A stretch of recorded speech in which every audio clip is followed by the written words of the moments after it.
Jangan lupa subscribe YouTube channel Metro TV News dan jangan lupa nyalakan notifikasinya. Bismillahirrahmanirrahim. Assalamualaikum warahmatullahi wabarakatuh. Selamat siang, salam sejahtera bagi kita semuanya. Om Swastiastu, Namo Buddhaya, salam kebajikan. Yang saya hormati Wakil Presiden Republik Indonesia, Bapak Profesor Kiai Haji Ma'ruf Amin. Yang saya hormati pimpinan dan anggota Dewan Perwakilan Rakyat Republik Indonesia.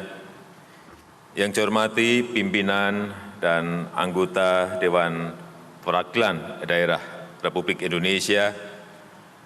Yang saya hormati pimpinan dan anggota lembaga-lembaga negara, yang saya hormati para Menteri Kabinet Indonesia Maju, Panglima TNI, Kapolri, Kepala Lembaga Pemerintahan, dan Jaksa Agung. Hadirin sekalian dan saudara-saudara sebangsa dan setanah air. Pandemi COVID-19 telah menjadi bencana kesehatan dan kemanusiaan di abad ini yang berimbas pada semua lini kehidupan manusia. Berawal dari masalah kesehatan, dampak pandemi COVID-19 telah meluas ke masalah sosial, masalah ekonomi, bahkan ke sektor keuangan. Penanganan yang luar biasa telah dilakukan oleh banyak negara, terutama melalui stimulus fiskal. Jerman mengalokasikan stimulus fiskal sebesar 24,8% dari PDB-nya. Namun pertumbuhannya terkontraksi minus 11,7% di kuartal kedua 2020. Amerika Serikat mengalokasikan 13,6% dari PDB. Namun pertumbuhan ekonominya juga minus 9,5%. China mengalokasikan stimulus 6,2% dari PDB-nya dan telah kembali tumbuh positif 3,2% di kuartal kedua, namun tumbuh minus 6,8% di kuartal sebelumnya. Kita pun melakukan langkah yang luar biasa. Undang-Undang Nomor 2 Tahun 2020 antara lain memberikan relaksasi defisit APBN dapat diperlebar di atas 3% selama 3 tahun. Tahun 2020 APBN telah diubah dengan defisit sebesar 5,07% dari PDB dan kemudian meningkat lagi menjadi 6,34% dari PDB. Pelebaran defisit dilakukan mengingat kebutuhan belanja negara untuk penanganan kesehatan dan perekonomian meningkat pada saat pendapatan negara mengalami penurunan. Hadirin yang saya muliakan, saat ini kita juga harus fokus mempersiapkan diri menghadapi tahun 2021. Ketidakpastian global maupun domestik masih akan terjadi. Program pemulihan ekonomi akan terus dilanjutkan bersamaan dengan reformasi di berbagai bidang. Kebijakan relaksasi defisit melebihi 3% dari PDB masih diperlukan dengan tetap menjaga kehati-hatian, kredibilitas, dan kesinambungan fiskal. Rancangan kebijakan APBN 2021 diarahkan untuk pertama, mempercepat pemulihan ekonomi nasional akibat pandemi COVID. Kedua, mendorong reformasi struktural untuk meningkatkan produktivitas, inovasi, dan daya saing ekonomi. Ketiga, mempercepat transformasi ekonomi menuju era digital. Serta keempat, pemanfaatan dan antisipasi perubahan demografi. Karena akan banyak ketidakpastian, RAPBN harus mengantisipasi ketidakpastian pemulihan ekonomi dunia, volatilitas harga komoditas, serta perkembangan tatanan sosial ekonomi dan geopolitik. dan efektivitas pemulihan ekonomi nasional serta kondisi dan stabilitas sektor keuangan. Pelaksanaan reformasi fundamental juga harus dilakukan. Reformasi pendidikan, reformasi kesehatan, reformasi perlindungan sosial, dan reformasi sistem penganggaran dan perpajakan. Dengan berpijak pada strategi tersebut, pemerintah mengusung tema kebijakan fiskal tahun 2021, yaitu percepatan pemulihan ekonomi dan penguatan reformasi. Hadirin yang saya muliakan, asumsi indikator ekonomi makro yang kami pergunakan adalah sebagai berikut. Pertumbuhan ekonomi diperkirakan akan mencapai 4,5% sampai dengan 5,5%. Tingkat pertumbuhan ekonomi ini diharapkan didukung oleh peningkatan konsumsi domestik dan investasi sebagai motor penggerak utama. Inflasi akan tetap terjaga pada tingkat 3% untuk mendukung daya beli masyarakat. Rupiah diperkirakan bergerak pada kisaran 14.600 per 1 US dollar. Selain itu, suku bunga SBN 10 tahun yang diperkirakan sekitar 7,29%. Harga minyak mentah Indonesia, ICP, diperkirakan akan berkisar 45 US dollar per barel.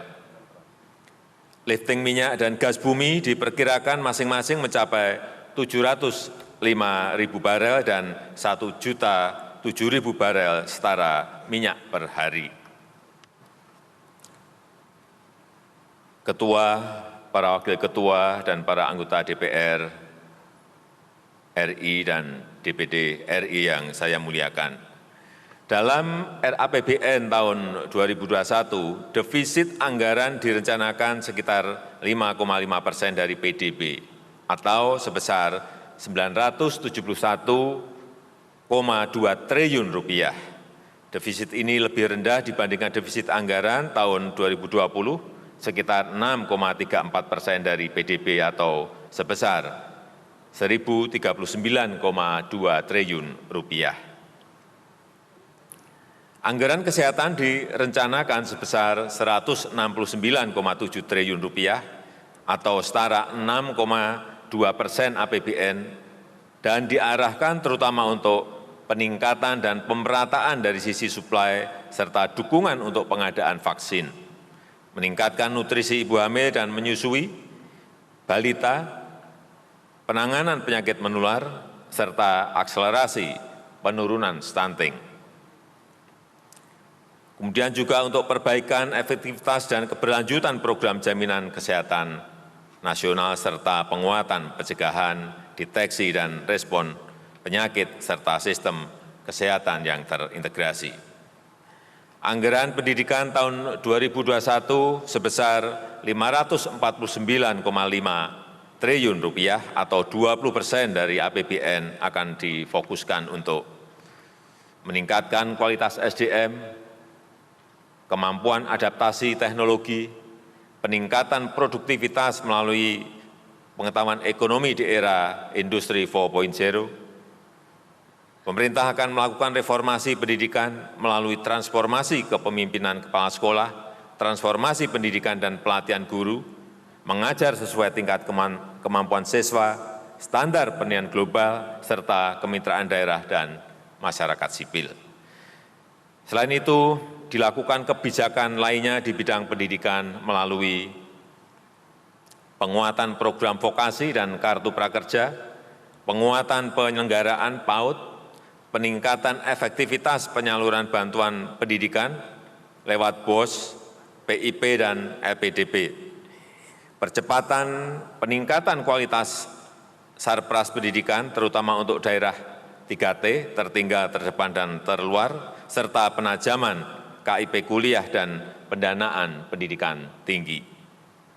Pembangunan teknologi komunikasi dan informasi ICT di tahun 2021 dengan anggaran 30,5 triliun rupiah, termasuk melalui TKDD, difokuskan untuk mengakselerasi transformasi digital untuk penyelenggaraan pemerintahan, mewujudkan pelayanan publik yang efisien dan cepat seperti bidang pendidikan, kesehatan, dan pemerintahan, mengkonsolidasi dan mengoptimasi infrastruktur dan layanan bersama, serta mewujudkan inklusi masyarakat di wilayah prioritas pembangunan dan mendorong kesetaraan dengan tambahan akses internet pada sekitar 4.000 desa dan kelurahan di daerah 3T.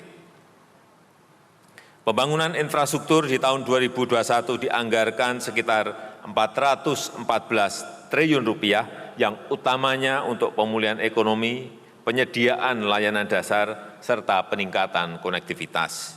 Pandemi COVID-19 menunjukkan bahwa ketersediaan dan berfungsinya infrastruktur digital menjadi sangat penting dan strategis. Dengan demikian, belanja infrastruktur diarahkan untuk penguatan infrastruktur digital dan mendorong efisiensi logistik dan konektivitas.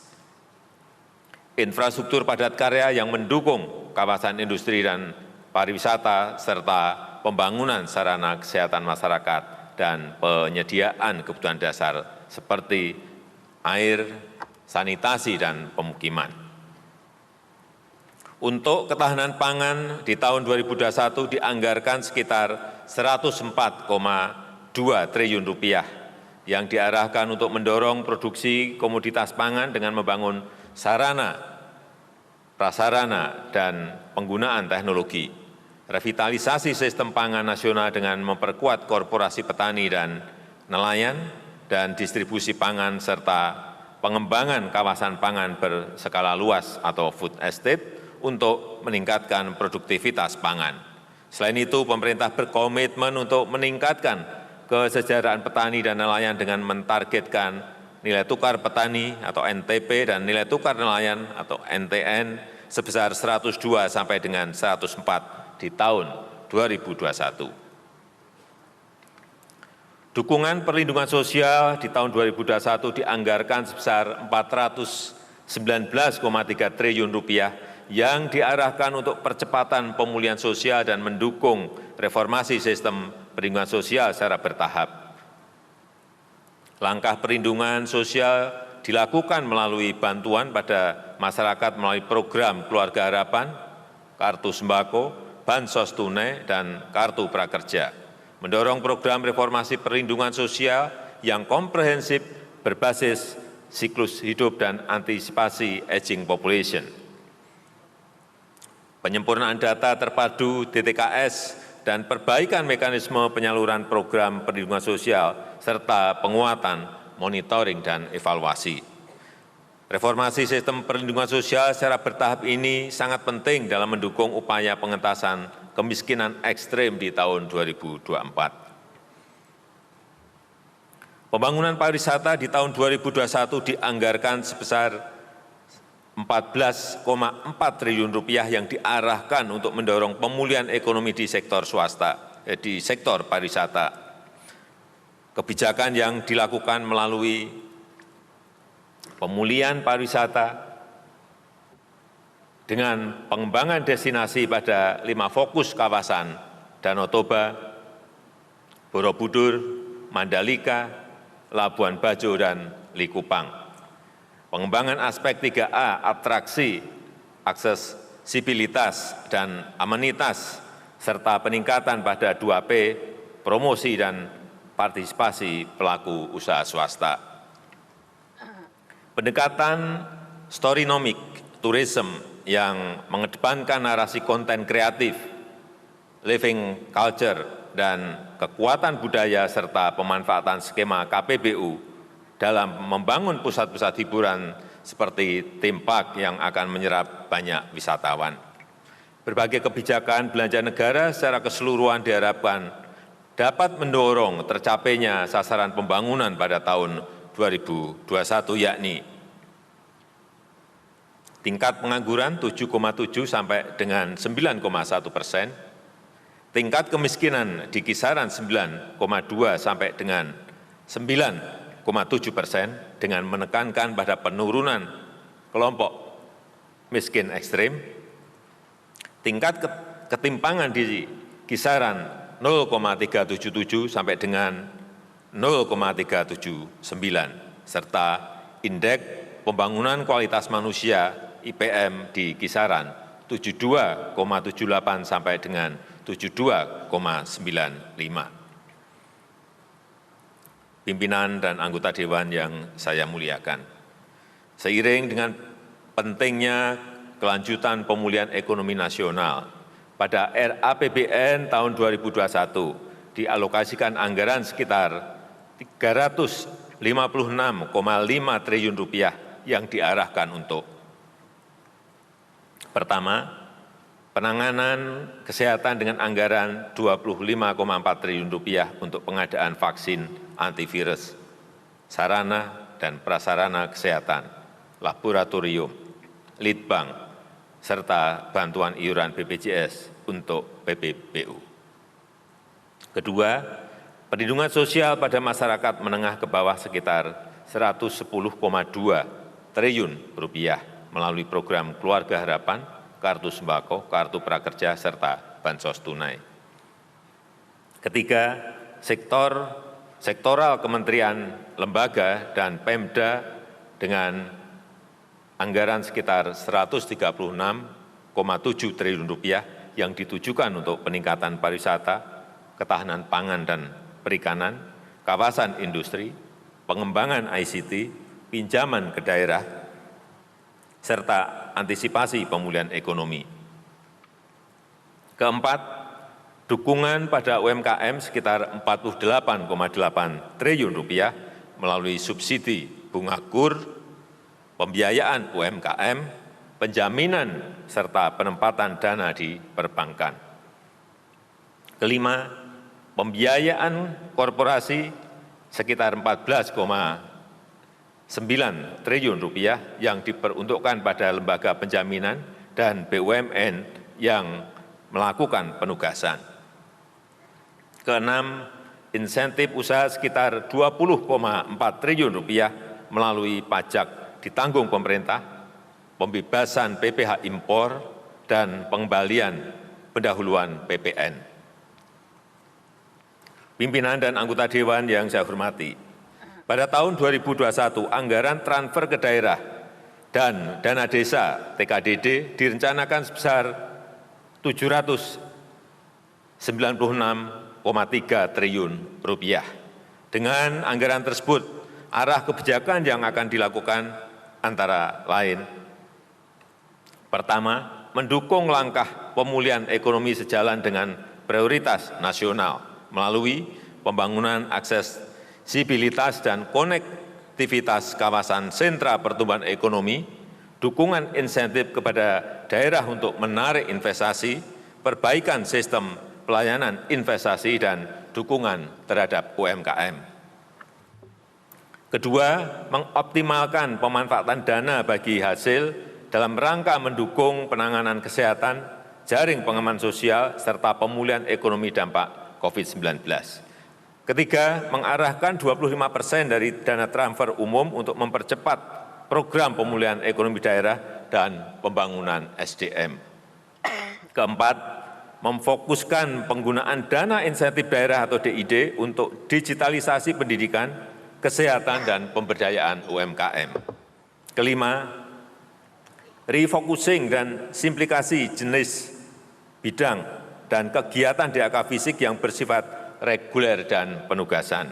Keenam, DAK non-fisik juga mendukung penguatan SDM pendidikan melalui dukungan program Merdeka Belajar serta tambahan sektor strategis lainnya seperti dana pelayanan perlindungan perempuan dan anak, dana fasilitasi penanaman modal, serta dana pelayanan ketahanan pangan.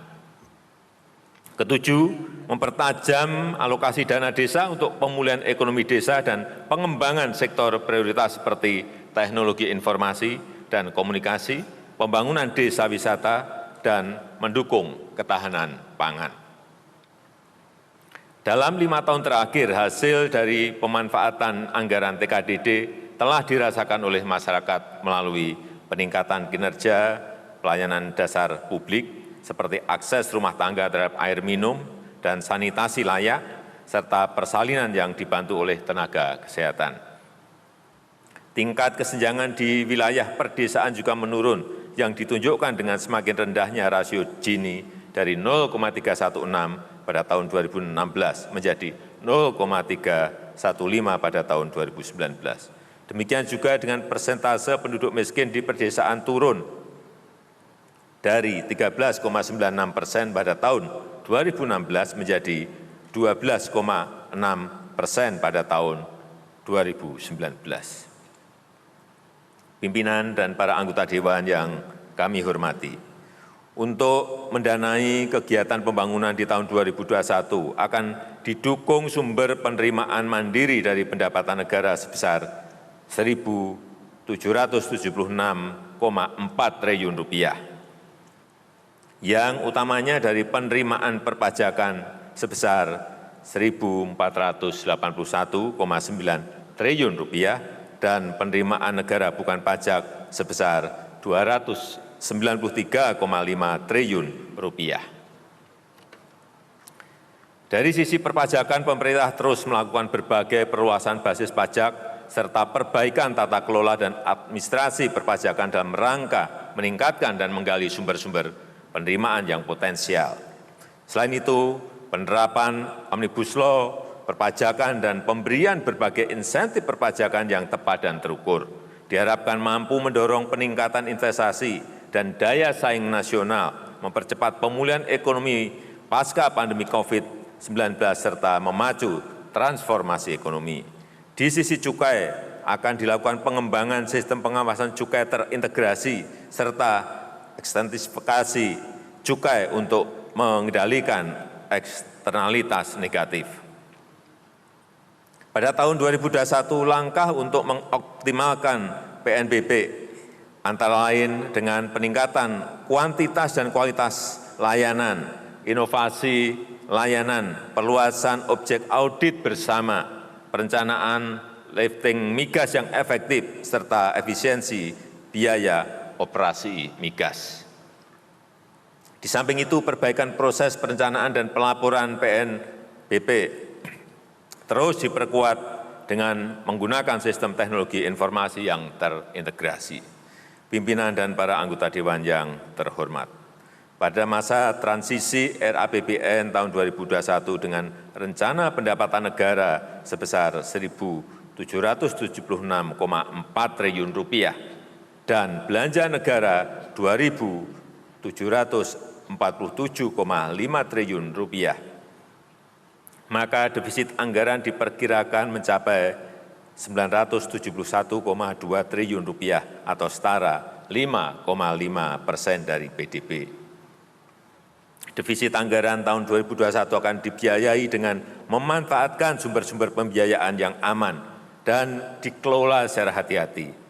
Pembiayaan utang dilaksanakan secara responsif, mendukung kebijakan counter cyclical dan akselerasi pemulihan sosial ekonomi. Pengelolaan utang yang hati-hati selalu dijaga oleh pemerintah secara konsisten.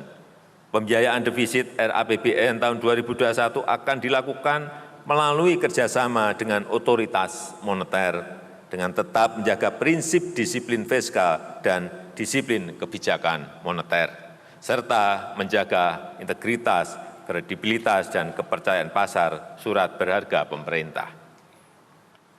Komitmen pemerintah dalam menjaga keberlanjutan fiskal dilakukan agar tingkat utang tetap dalam batas yang terkendali. Pemerintah terus meningkatkan efisiensi biaya utang melalui pendalaman pasar, perluasan basis investor, penyempurnaan infrastruktur pasar surat berharga negara atau SBN, diversifikasi, dan mendorong penerbitan obligasi atau sukuk daerah.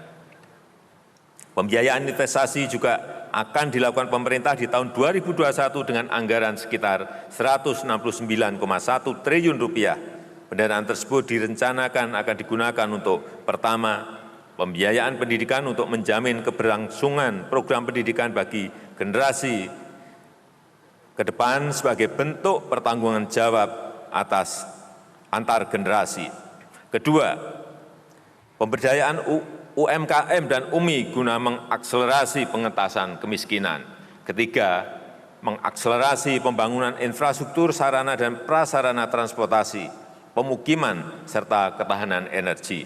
Keempat, mendorong program ekspor nasional melalui penguatan daya saing barang dan jasa dalam negeri di pasar internasional.